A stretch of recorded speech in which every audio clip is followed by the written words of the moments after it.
does with this presentation. In this case, actually, it's because he's on vacation, unfortunately. So you get the second best choice, and yeah, the second best choice is probably the level 4. Yeah, it's good enough. And we have this, I think this is a fantastic talking because I know Luca for now a few years, I would say. Yeah, we're all. I think we started probably our adventure in most of the same period. Probably, yeah. 2006, 7. Yeah.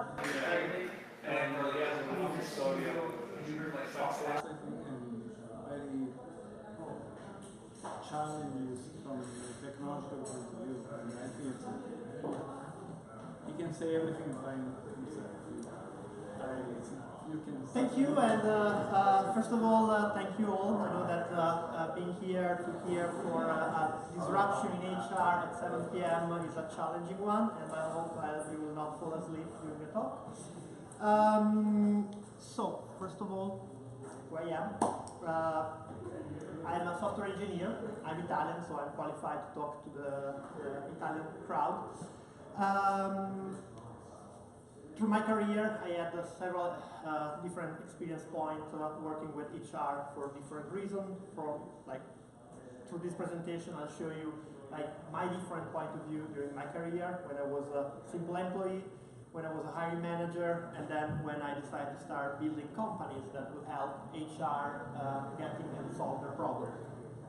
I'm currently employed by a company called Citadel, with a hedge fund, probably the largest hedge fund, and what I'm going to talk today doesn't represent anything around my employer, nor I will touch anything of what we're currently doing at Citadel. But what you will see is everything that we went through, also with some of our employees who helped me building Guild and Coderloop through our journey. So the topic that we're going to be discussing is human resource, and you have the representation that many times when you have this nice stock picture of HR. It's about people, and people, when you talk to CEOs, it's always the most important resource in any company. So it's very easy at the end to think about in these terms. People are the element that made the company. They are your customer, they are the user of your product. And so in many companies, the focus on HR is key. And when you talk to CEOs, on the top 3 points of what's on their mind, hiring in particular, and retaining and get access to the best and brightest is always one of those topics. HR, so as a department, as a function, often is not really recognized in terms of what complexity and everything that goes through an HR department. So HR, very often, as an employee, when you hear HR, you might feel, oh my God, I'm in trouble. Because as the principal in high school, if you are getting called by HR, might not be good news. But HR takes care of really the infrastructure of a company. So from interfacing with payroll to legal and compliance to supporting to the hiring process and the talent management. And not just that, but also all the learning and development that as every individual of the human capital you have to go through.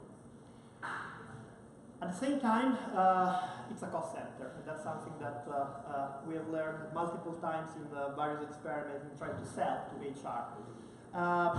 From a pure number, for SaaS product, only 5% of a typical budget of a company goes to HR and HR systems.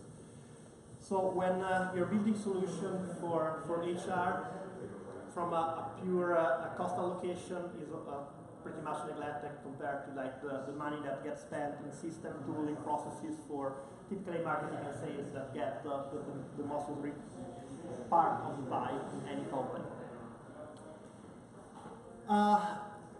Keeping this topic about the money, I wanted to oversimplify the life cycle of an employee or someone that goes through human resource and how typically a human resource department is structured. So you have multiple teams. You have typically a chief people officer or someone that is the head of HR, and a number of teams that report into that. Talent acquisition is typically where the most of the money gets spent from a budget perspective.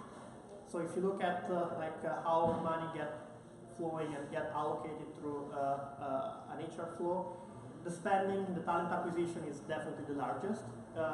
And in that you can have the people cost, but also tooling systems, but also the fees that have to be paid to independent recruiters, to agencies, to LinkedIn. So the part of the funnel where you want to attract talent into the company. The next one is talent management. Within the talent management, you have all the solution and processes to have performance evaluation that's connected with the learning and development. So you want to evaluate your own employees, how they're doing, what they can improve, and it might lead to terminations.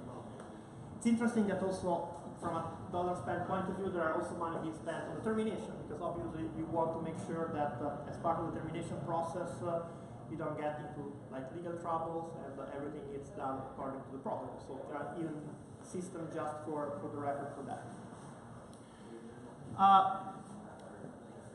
I want to quickly go through the composition that you might encounter when we're talking about particularly the talent acquisition part. So that's honestly the area where I had the largest expertise, both because I've built 2 companies there, but also because as an employee, you often get to work with recruiters and so on. So it's a very complex process, and if you are not part of it, you might not realize how many people work in this process. So besides the candidate, that can be any of us, typically the role that you might have heard multiple times is the recruiter.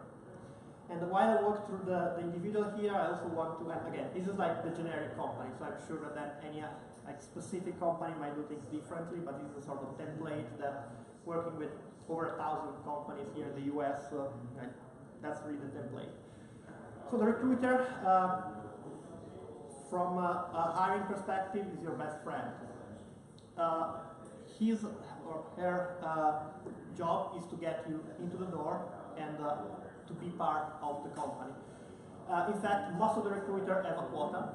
So like a salesman, they have to meet certain number of how many candidates they have to hire in a specific quarter. And so they are the one really responsible to bring people in. They are highly professional in the sense that they are HR professional, they are part of HR. And to do their job, they usually leverage 2 other type of roles that might be the same in small companies, but they can be also different. The sourcer, that's really the one that has to scout the web, LinkedIn, candidates that are coming from agencies, and they have to provide those leads to the recruiter that have to make a call if they want to follow up on that or not. The recruiter coordinator, who often, if you interact with him, her, they often represent themselves as a recruiter, but the role is different. The recruiter coordinator is someone that tries to keep the process together, because as we will see, the process is always very messy. It's always very manual. People can fall into the cracks in multiple ways, and the recruiter coordinator is really the one that tries to keep everything together by scheduling, by following up with the candidates, and so on. You get a talent leader who is usually responsible for all the recruiters, and that really depends on the size of the company. So if you have a startup, you might just have 1 recruiter that does all of this role. In larger enterprises, so we had customer of the size of 2,000 people, this can be a 50 people department. And now what's interesting is that on the left side, the blue one are really the HR professional. But if you as a candidate, you are thinking who is going to be the decision maker, typically it's not HR. HR is more an infrastructure that creates a dialogue and makes sure that those people flow through. But you have this mythological creature that is the hiring manager, who is not an HR professional, can be any employee in the field that have the need to hire. and so they are the one that, working with the recruiter, come up with the job spec. And very often, because they are not trained, like I became from working for Vodafone, I became a hiring manager, but I didn't go through any training. They just told me, hey, now you have a budget, you can hire, in 1 year I could hire 350 people, but nobody ever told me how to do that. And I'm also, as a hiring manager, in that case, I was responsible also to write the job spec.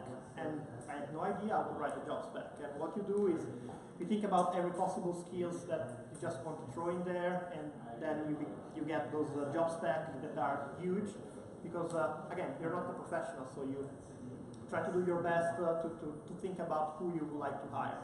But you're also the decision maker, so at the end of the day, there is this love and hate relationship between the hiring manager and the recruiter, because you are the one invested. This candidate will be working for you, but the recruiter wants to get paid. He wants to get as many people as possible so that he can meet quota and not be fired by the next quarter. And the recruiter on the other side is not technical, regardless of what technical means. I'm not just talking about engineers. Even if you are in marketing and sales, you are looking for skills that unfortunately the recruiter might or might not know. And then the other people that you often meet through the process that are not the decision maker, but they're close to it, are the interviewer. The interviewer can be, honestly, any of us. And in my experience on the side of working for companies, many times you get to be an interviewer like this, simply because someone that has similar skills to you is going to be interviewed, so please come and say something about it. In many companies, you have this other mythological creature that is the comp manager, who is the one putting together the offer for you. Might be the same as the hiring manager, might be not, depending on the companies. Most startups, the comp manager usually is the CEO. And finally, to complete the picture, you many times have the HR specialist, who is the one that, as part of your interview process, gets to sit down with you to figure out, are you going to be a crazy person? Are you going to be, like, typically you have this individual has some social background so that they can understand how a good fit you are. Because the interviewer, when they interview for fit, most of the time they interview to, like, would I like to get a beer with this individual? And that's not the fit that you're looking for. So I'm bringing this up because what I want now to intersect, it's like my career and how I play different roles in this organization. And some of the moment where I realized we might do things a little bit different, or at least I can try to make an impact there. And so I started my career a long time ago at this point. I will not name dates, but I started as an engineer right after grad school. And I was a very good, strong engineer. Nevertheless, because I was so good at writing code, my manager multiple times thought, if Luca is so good at C++ and data and algorithm, he must be great at evaluating people. And that's the connection that most of the managers do. Like, if I have an employee and that guy is like brilliant in AWS, every time I'm going to have someone to be interviewed, I'm going to ask that person. That's sort of the rationale. However, if you are an amazing engineer and you get all of a sudden request, can you please come and interview this individual, what do? You come with your own list most of the time of things that you think that they are so important, or your pet peeve about every candidate must know these things at page 67 of the C++ manual because it's so important. Or, even worse, you Google how other companies are asking a question. And also, thanks of some of the legacy, you often find Brain Teaser, very famous, that the history of Google. And some of those questions, like, you think that you are so smart because, like, the candidate during the interview starts crying, and so you must be really, really good at interviewing. But most of the time you are doing it very wrong, simply because you're not a professional. You're just a guy who is very good at C++ coding, but you have been requested to be part somehow of an HR infrastructure, and you were not trained for that. And even though this has been happening in my life a long time ago, we see this all the time in every company. Like the number of companies who have a serious interview training and they get people through a proper training, it's kind of close to zero. So that's been my conclusion. Like someone like me should not be allowed an interview unless you do like some serious training, because then it's a game of luck. At the end of the day, if you are on the side where I'm interviewing you and I'm gonna grill you on stupid brain teaser, you're out, and your career probably will not evolve simply because you found me on your way. The next step in my career, I went after Nokia working for Vodafone. That's one of the largest telco in Europe. And again, as part of my luck, I was like right time, right place. I was part of a very small project. Initially, I was hired as the technical manager for that project. I had 5 developers working on this live address book. That's how we were calling, because at the time there was not yet the name social media. Then when social media really boomed, exploded, and Vodafone only had this single project in the social media space, they put all their money into the project. And what happened is that I became a hiring manager initially of 10, 50, and suddenly of 350 people that we had to hire through acquisition, and please send me as many people as possible because I have so many jobs and I'm not filling in them fast enough. What happened there for me was this moment where I was allowed to get into the HR room. Nokia, I was just an interviewer, people were asking me to do stuff, I had no idea. But now I was let into the room where HR had all the system, and I was like, great. So Vodafone, one of the largest company in Europe, they have the best processes, best tool available. In fact, they had 2 systems that most of the companies still today use for hiring. One is Excel, and the other one is Outlook. They are amazing systems because with Outlook and Excel, you can pretty much run HR, but you can also run accounting, you can run also sales, marketing, like amazing. So how is the workflow in like that was 2006, but still happening in most of the companies. You get candidates applying, you get this candidate arriving in an email to the recruiter, and the recruiter has to review your resume through some emails. They have to compile a spreadsheet that's sent to the hiring manager. The hiring manager review them through like some Excel form, send it back through email communication to the recruiter coordinator. I want to talk to those 10, and you can imagine how things evolve. But it's not just about how things evolve when you use a spreadsheet for reporting and many other things, but also when you heavily use emails. It's like most of the candidates typically apply on Saturday and Sunday, right? Like they are home, I'm gonna spend time to build my application and submit it. So as a recruiter on Monday, and Monday is already a Monday, you arrive in the office and you have 300 applications in your mailbox. You probably are not like in the best mood to go through all the candidates. Or what happens is like if you're not well organized and you hit the recruiter and the recruiter that week is out. Again, a week later comes 5,000 emails in the inbox. If you think that they're going to dedicate time to your application, forget it. And the entire process all of this can happen. So sometimes I was responsible to go to an interview, maybe even a good interview. I had to provide feedback to the recruiter coordinator, again, email and just free text. And I forgot. And because there was just a name on a spreadsheet, also the recruiter coordinator forgot. And for 3 months, we never reached out to the candidate. Too bad, move on. If you think about this from the candidate experience, someone lost an opportunity at Vodafone, maybe in a very good role and maybe a career, just because I forgot. And so, the other thing, again, this is really 10 years ago, still happening, but one thing that I love when talking to candidates is how much time they spend on the resume and how they perfect everything in the resume. So here is a little dirty trick, is your resume most of the time get just parsed, extracted, and put it on Excel.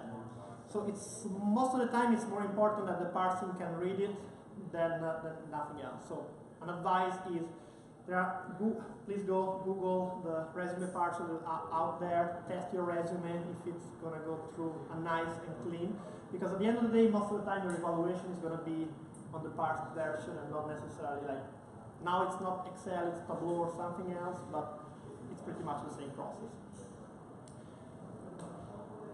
The other thing that was really interesting was about what kind of data you're relying on for making those decisions. So when I was getting these giant spreadsheet with schools, name, like last job, it's all about biases at the end, because that's the data that I presented to make a decision, and I'm gonna go like Stanford, yes, City College, no, but there's not really like real data that we were using to make a sound decision. And even if you go through the interview process for two candidates on the same position most of the time take different flows. Simply because today Stefano has to interview the candidate, next week he's not in, so Vincenzo is going to come in and ask different questions. Very often they provide back textual feedback like, I like the candidate, and the other say, he was good, but and me as a hiring manager, I have to go through this feedback and say, I'm going to hire these. So for me, that was like a moment where I said, like, as the typical bulb that goes on, there must be a better way. And not necessarily for me, for my life as hiring manager, that was really miserable to hire so many people at the same time, but thinking about more as a candidate, like how many careers might be destroyed by me and my my process. And so there were so many things that would not work. Like the first thing obviously would be the workflow, like let's attack the workflow. But at the end of the day, the workflow, it's the easy part. You can, even today, you can use billion of different systems. But if you don't crack the data part, you will still like, okay, now I have, rather than using Excel, I have a Google spreadsheet that's real time, sure, but garbage in, garbage out.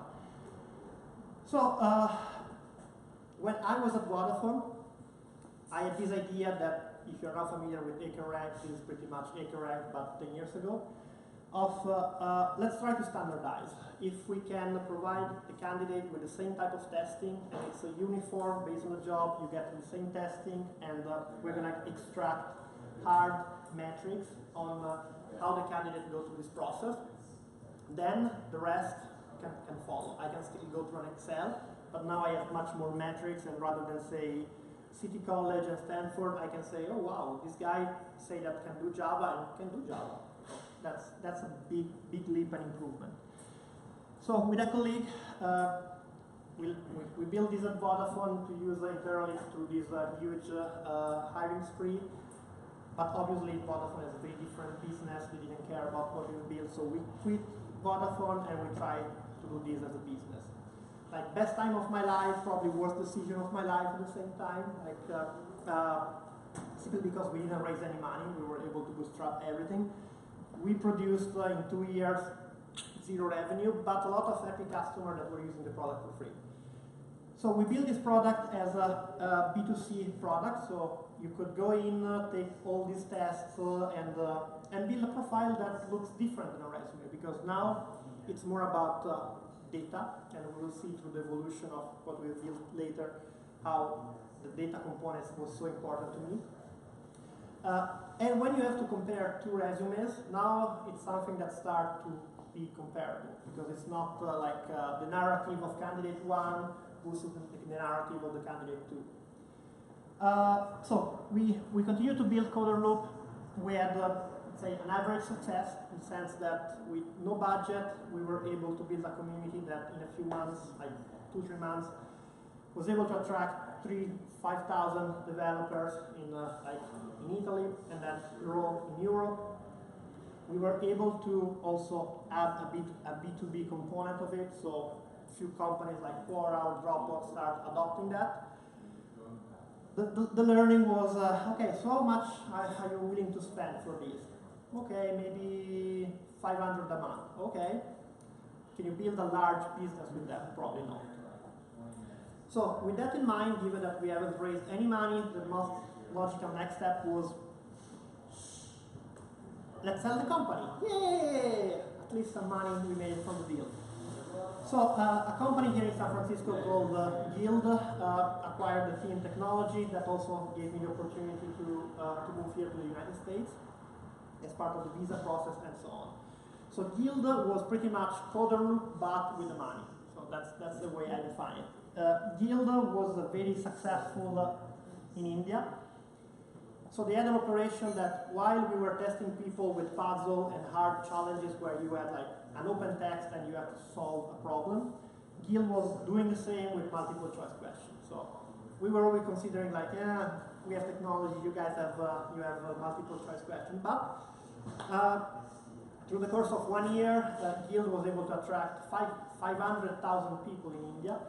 And after the Coderloop acquisition, we reached a point where we had close to 1.5 million people in India using the system. That was remarkable because, again, if you compare it to Facebook, we were nothing, but we were a very narrow product. We were all developers, so that was huge. This was an example of a profile in Guild. After the acquisition, you could have those challenges, puzzle, you could solve problems through multiple choice questions. And you can see now, the more and more we evolve, the more data you have and data points. And solution like you can compare now to profiles and see which one ranks better than the other. And that's really the entry point if you want to do stack ranking and so on. Now you start building your data set and you can pile on. It's not anymore the Stanford versus City College. I have now hard evidence of what they've done to get them to the next step in the interview. What happened is we went from Guild to Guild, and that was an interesting moment of our evolution. So while Guild was growing, we had this nice sound business in India. It was not taking off here for a number of reasons. Like people in India were willing to take all those tests, spend all this remarkable time on their own to build their profiles. Here in San Francisco, people were getting so many job offers that they would not care spending time building their own profiles. And so there was a time where we said, what if at Coderloop we have built this amazing set of technology to score code, to evaluate automatically the code. What if rather than getting people to apply and get into the Guild database, we start crawling data? What if we start getting all the source code from GitHub or any other data point that we can find, Google code, Bitbucket, we can ingest data from Stack Overflow and so on. The what if worked really, really well. In fact, we built what was at that point a search engine. We were able in a few months to start from zero here in the US to have 500,000 people in the system, and then 1 million, and then we grow and grow and grow till the acquisition point we have more than 150 million profiles, and at that point it was not just developer, we expanded to a number of different professions. And that was the first thing that started to work. We were able to raise capital here, so through 3 different rounds we raised almost 40 million. We grew the company, 3 offices. We had an office in Milan, we had an office in Salt Lake City, and one here. At the peak we had 150 employees. And the vision and the focus was really to bring this data into the HR process. Like, the more the data, the better. Let's get into a data-driven model for HR. And we got recognized like that when we get to that tipping point, like people start talking about us. We went on the cover page of the New York Times for the business section. It was great because people recognized that with the hardcore data, you could make much more sense of your hiring decision and also your talent management decision. And so we start investing more and more. I'll give credit also to Stefano here that built a remarkable amount of this machine learning. Not just for the talent piece, but also, for example, let's try using data to figure out who is available in the market and who is not available. How you do that? We ingest data from LinkedIn and we can have pattern of people. At the end of the day, our recruiter does that. He's looking at your resume and he's trying to understand, this guy has been 2 years at this company. He's going to be willing to move or not? The machine can do that, can do it much faster. They can also use a lot more data. We could ingest data about the financial of the company, what's going on in the market, if there is an announcement of layoff, all those people get flagged, and so on. So the machine can do a lot more than what a single recruiter could do. That's where the point where we focus so much on the data, and then we realized that we need to tackle on the workflow. So we said before that the workflow was less relevant. We had to start on the data first, because the data, even if the workflow sucks a little bit, can still give you insight that if you have the perfect workflow, but not the data, that's not going to work. But most importantly, we've been inspired by, for example, Google, where Google has a number of systems that you could call it a commodity, like Gmail. There are probably a billion of other mail systems out there. The reason why you want, as a Google, to build Gmail is because you get access to so much data, and then you can create a feedback loop that nobody else can do. So with that in mind,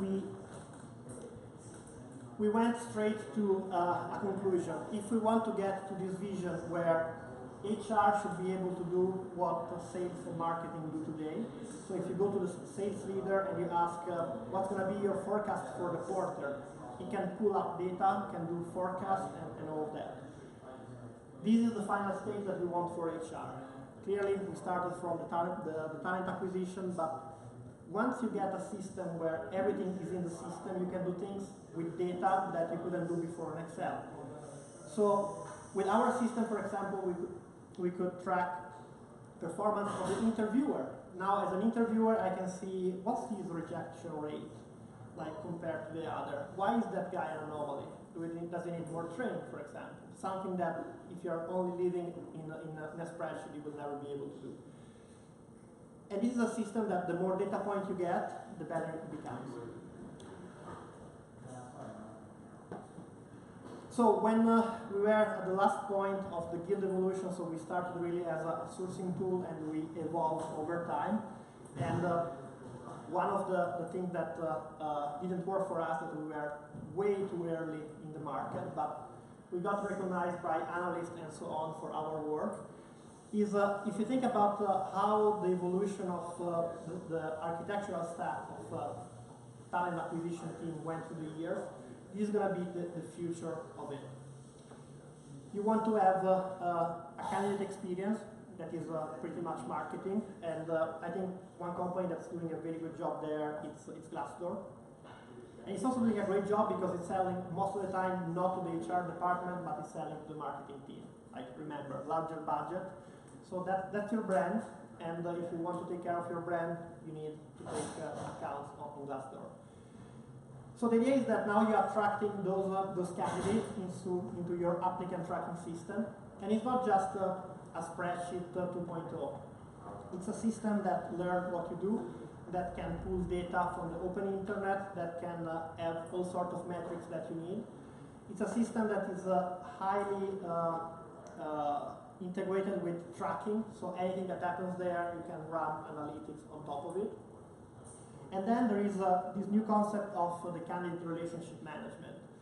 So even today, like, this is not clearly the state of this would be like the edge, not the state of the art. But what happens today when you apply to a job? Like, you send a resume, the resume gets into an applicant tracking system. If you don't get considered, that's gone. And it's simply gone because the data doesn't get refreshed. So it goes back to be a data problem. But the technology now allows to get a resume, to connect that resume to your social presence. And so if you change job a few times, we can follow you. So now everything that comes to the pipeline becomes a lead. And it's a lead that gets refreshed and kept up to date. And now you're building pretty much your private LinkedIn. Because at this point you have contact information, you get a resume for free because all the data is out there. You are building a lot of data points on your own because everything that happened in the past is still there, you can reuse it. And that becomes a killing machine from a talent war point of view. So just to give a sense of, this was the final stage for a guild profile, so something that our customer could access. This was, for example, a resume that came in, and now we deconstruct it, we parse it, we extract data, and we run analytics on our own. We try to figure out how is the candidate available, like based on signal on social media, based on his status on job, and so on. How is the match based on his skills on like the job description? Is it a good match for location? For many companies, they get too many applications from location, it doesn't make any sense. And you can run all sorts of automation. Automation as in, as a recruiter, I forgot to follow up with a candidate. Okay, the system will notify me about that, and I can automatically re-engage. Or the candidate say, no, not now, but 6 months from now. Great. We can do as a CRM, remind that, and get back to the candidate.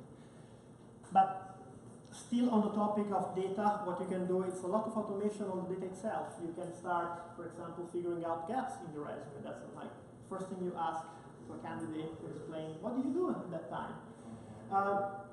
You can also give a contextual meaning to the keywords that are in a resume. So if I say I'm the VP of product at Lyft, okay, Lyft is a known brand, you get a sense of what my VP of means. I'm of the VP of product of myself, that's probably different. But as a recruiter, you have to go through all this data by yourself. It's a remarkable amount of time that you will never do, and now a machine can do it for you. And that's where, so this was a live screenshot of the final product that we brought to the market before the acquisition. And after you've built all this infrastructure, after now all the components are there to collect the data from the assessment to what's going on in your organization from a hiring perspective, now you can start really building the dashboard that your colleagues on sales and marketing have. And you can also start doing prediction of will I meet my quota this quarter? Do I need more recruiting resources? How much we're spending for recruiting fees and so on.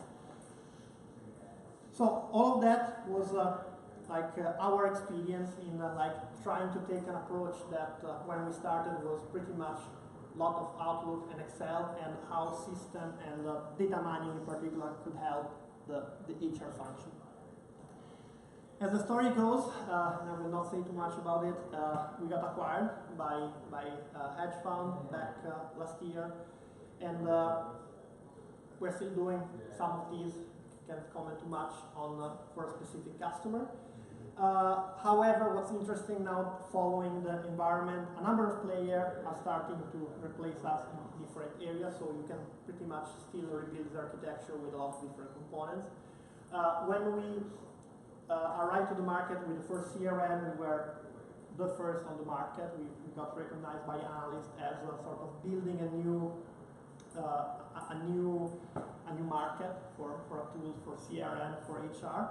Now there are probably a dozen players that are playing there. They are not all to this vision of data, but they are catching up somehow. Given that's almost at time.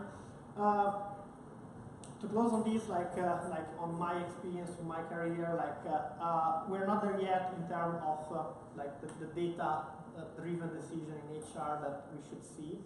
Unfortunately, we still see a lot of biases in the process because, again, if you can measure it, you can't really make decisions that are based on measures.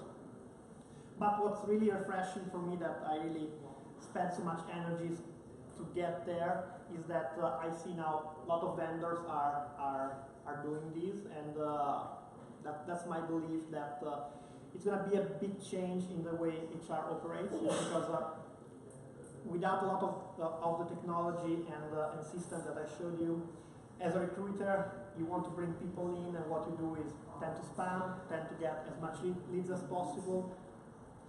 And I believe that the future of the recruiter is going to be much more on the closing side. So like sales today, before it was all about how many leads, but now the leads are sort of commodity. It's really becoming, like, if you are a recruiter, being able to sell, being able to convince the candidate that this is the right place and close the candidate is going to be the future for the recruiter. Pricing probably is going to still be a problem, so regardless of the technology that you package, is still you're going to still find budgeting problem. And the last thing that, in our experience, churn, like hiring is something that it's highly seasonal. There are times in the company history where you do a lot of hiring and then you get to freeze. And when you get to freeze, most of the time the first thing that you do is to cut all the expenses that are related to hiring. And so the churn was also like a big problem in our life, in our experience. That's all. Thanks a lot for not falling asleep in those 45 minutes. And if you want to reach out, this is my email, and I can open up to some questions. Thanks.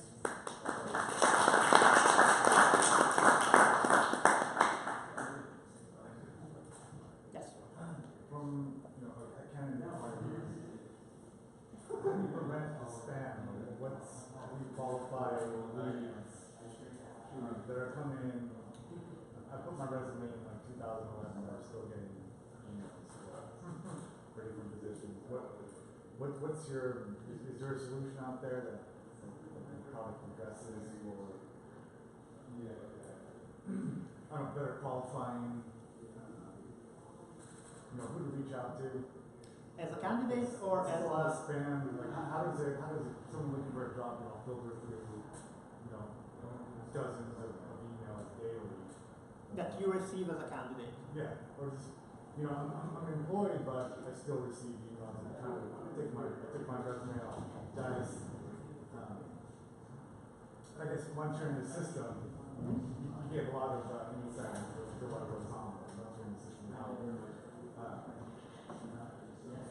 How do recruiters use your data?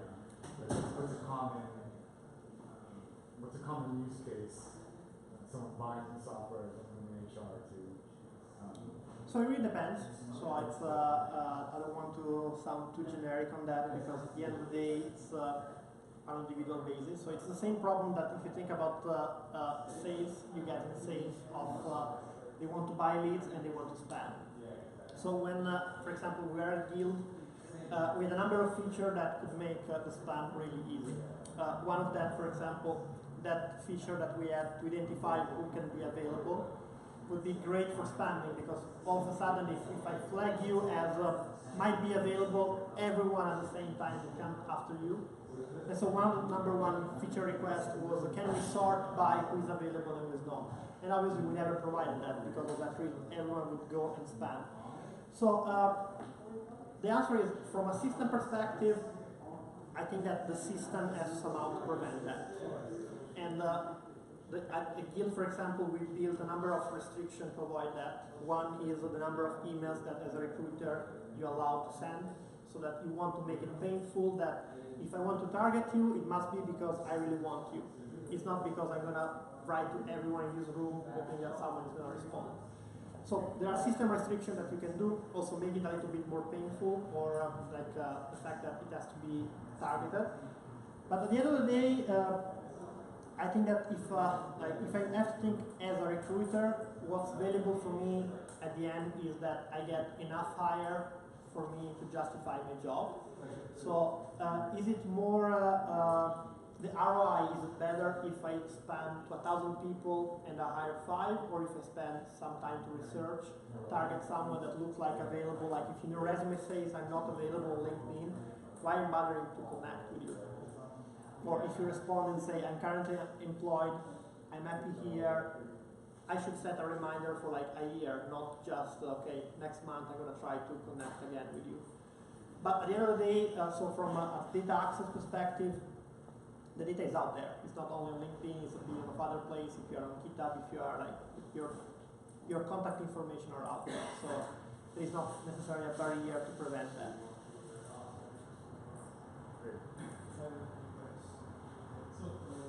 My experience is often problem as someone who was an interview. They often you do the same interview with many companies. Technically they go very well. But there is a company that says, oh, we are interested in this company, they say, oh, you don't match culture. So the problem is that I think that what I see is that there is a mismatch between all the data that are extended into the company and the data that are in Ireland and into best way to make business to know exactly the company, the people that work in that company, and see if they are compatible with outside. So I wonder if the things that you did in the beginning, there was something that was trying to do this kind of match, or if you were mostly focused on the external. So what you say is interesting. So it's not, I really haven't touched too much into that because it's somehow a little bit of a controversial topic, that is the fit. So the thing is, I can screen you if you're good or not at solving a problem. That's sort of a fact. The fit is, I really don't like you, or you show up with a tie in a startup and you're not fit. So there are a number of studies around fit that it's the pretty much number one metric to discriminate or to create an environment that is far from being like diverse. And another tool for creating teams that are not diverse are referrals. And they are also the best tool for hiring. If you want to like hire someone that's good, that's going to be a fit, etc., the referral is number one, because you're going to hire people that have the same culture, that they work with you, where you're friends, but at the same time you're missing completely on the diversity. So on the matching, it's interesting because what you define as fit, it's not something that even when you talk to the CEO of the company, they can define as those are the traits for the fit. So what you have experienced as a candidate when someone say he doesn't fit might be million of different reasons. You had an Italian accent and the interviewer didn't like it. Yeah, no, for sure. Like, and without touching on the discrimination data points like age or stuff like that, that all goes into fit. Sure, like, interview the candidate. Like, there are a number of studies that if you're hiring through like a blind sort of test system, you're going to hire people that from a fit perspective are all over the place. And whoever is in charge of the culture for that company, and again, culture is not the ping pong table or the bureau clock, they have to make a decision. Like, there are companies, if you think about the early stage of a company, most of the time the company is not diverse at all. Like, they are two guys from Stanford, and they were friends, and they started a company, and then only years later they say, we are all white from Stanford, we should probably change something.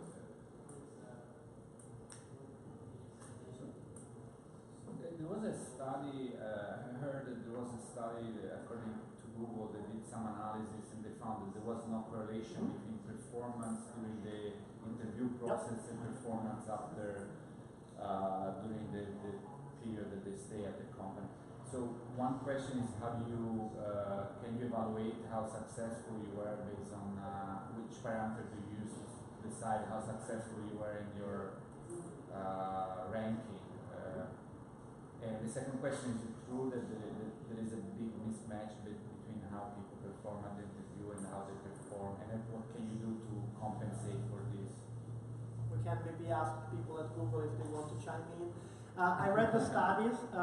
It's not only that, there are also a number of other studies that's one of the good things of getting access to the data. If you collect the data and you start studying the data and you're data mining the data, you can also come to the conclusion of the brain teaser doesn't work. Like, if you like flip a coin or use the brain teaser, you get the same outcome in terms of probabilities.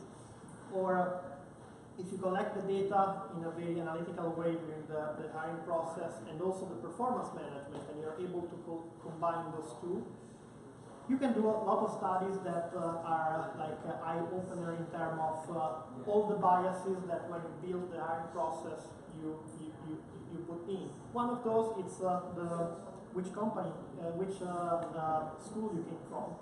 Like in US, like that's a leading indicator for the hiring process. If your GPA is larger than X and you're coming from those 10 schools, you're a rock star. But then when you start data mining the data and you realize there is no correlation, then you're wondering, should we just focus on this data pool of candidates? Can we expand it? Because we are trying to hire only from those 5 schools, and there is no correlation with the performance 5 years into their career.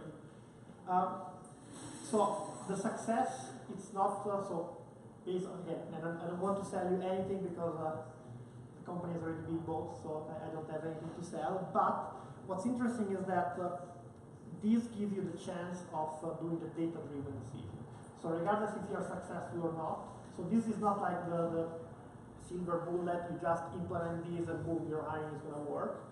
But can tell you where you are in your hiring process. Can tell you, we are screening for these, and there is no correlation. Do we really want to continue to do, for example, whiteboard coding if there is no correlation?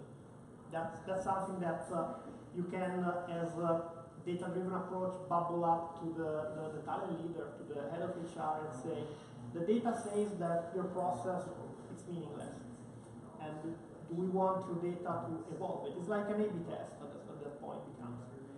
So I don't have just a number because the number is really depending on the company. Each company implemented this differently. There were a number of companies where we were able also to implement the second side of the talent management. So also look at the performance of people at that company, and then maybe extract some feature as machine learning, like things that you should screen in your interview that before were overlooked. Yes. What about agencies, like headhunters? How do they fit into the puzzle? Like, when shall companies use them or not use them? Well, it's interesting. When to use it? Most of the time, the answer is about costs, because obviously the agencies versus doing it out, it's really different. Most of the time, like in the conversation I've been, it's more about that. Like depending on the scale, depending on what are your hiring needs, the calculation that companies typically do is, am I better to hire a recruiter and do this internally if I have X number of positions versus going out? Agencies still play a big role. There are a number of companies that use it intensively. Unfortunately, I can't really go into number because I would violate a number of NDAs with also customers. But there are companies that are spending millions of dollars every year just on agencies' fees. And they work really well for highly specialized roles. That's my view. Like if you're hiring for some specialist, you're probably better off hiring to an agency. Also because if you're hiring a specialist and you have no other specialist in the company, like that's the first role that you're hiring for, I don't know, UX, and you haven't had zero experience with that, you're much better off to bring some agency that might have that expertise in selecting rather than do it on your own. Yes? When do you think that shift from budget that they're not spending and investing in this will kind of have its, like, I guess, survivor moment? Something like that, use a t-shirt. Well, as a founder of company, I hope that happened a few years ago, but it didn't. And we were probably too optimistic that we could just go in and say, this is the way, please come. It's interesting because this has happened in other sectors as well. Marketing, 10 years, 15 years ago, they were considered just a pure art, it's a creative thing, we're going to do a big billboard, and okay, so how many people would see this billboard? We don't know, but that's okay. So there was this lack of accountability that when analytics and all of that kicked in, now you can go to your CMO and say, show me your AdWords campaign and how much the return on investment on each one is. So at the end of the day, I think that the tipping point is going to be when CEOs probably will see that just this narrative that, hey, but it's about human are, it's art, we can't really put numbers around it. The moment that there will be a more serious conversation on, no, it's not acceptable, show me hard number, the same way CMOs now, they have to provide statistics on what they do. That's where probably this need will accelerate. And what usually happens in this industry, there are some trends that a number of companies start on their own. Like, there are a number of companies that are doing this on their own. Like the very large ones, like Amazon, some other that I don't mention, they do that. They work with us, and now they have teams specifically doing that. Once there's going to be the narrative that, hey, if you really want to be successful, you have to start thinking about in terms of hard data in this way. Similar to when Google had that narrative that if you go through Brain Teaser, you find the best of the best, everyone else will probably follow. I don't think we are at that tipping point yet. Sorry, Paul, is there a certain size company that you work with in the past that, because it's such a limited part of the spend, like a small company will not be able to take advantage, so it's probably more important for them to think about candidates like this, if you only hire 10 people, versus like a larger company, right?